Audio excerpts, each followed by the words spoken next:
Pasukan PBB di Lebanon menghadapi gempuran pasukan Israel yang mencoba memasuki markas UNIFIL secara paksa pada Minggu 13 Oktober 2024.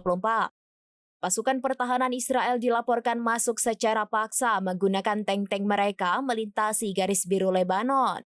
Dalam pernyataan terbarunya, UNIFIL melaporkan bahwa setidaknya 3 peleton tentara Israel dengan tank Merkava mereka mencoba masuk garis biru. Tank-tank Israel ini juga menghancurkan gerbang utama markas UNIFIL.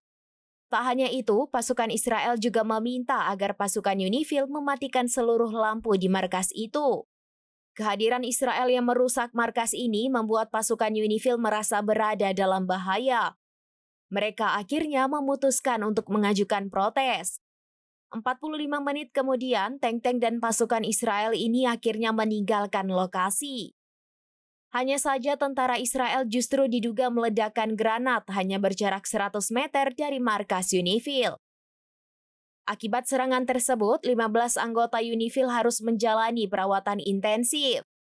Melansir Tribunnews.com pada Senin 14 Oktober 2024, terkait serangan ini Sekretaris Jenderal PBB Antonio Guterres menilai serangan Israel sudah melanggar hukum internasional.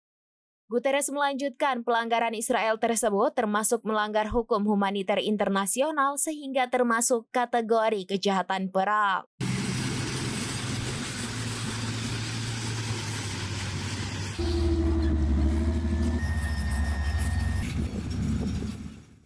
Download Tribun X sekarang, menghadirkan lokal menjadi Indonesia.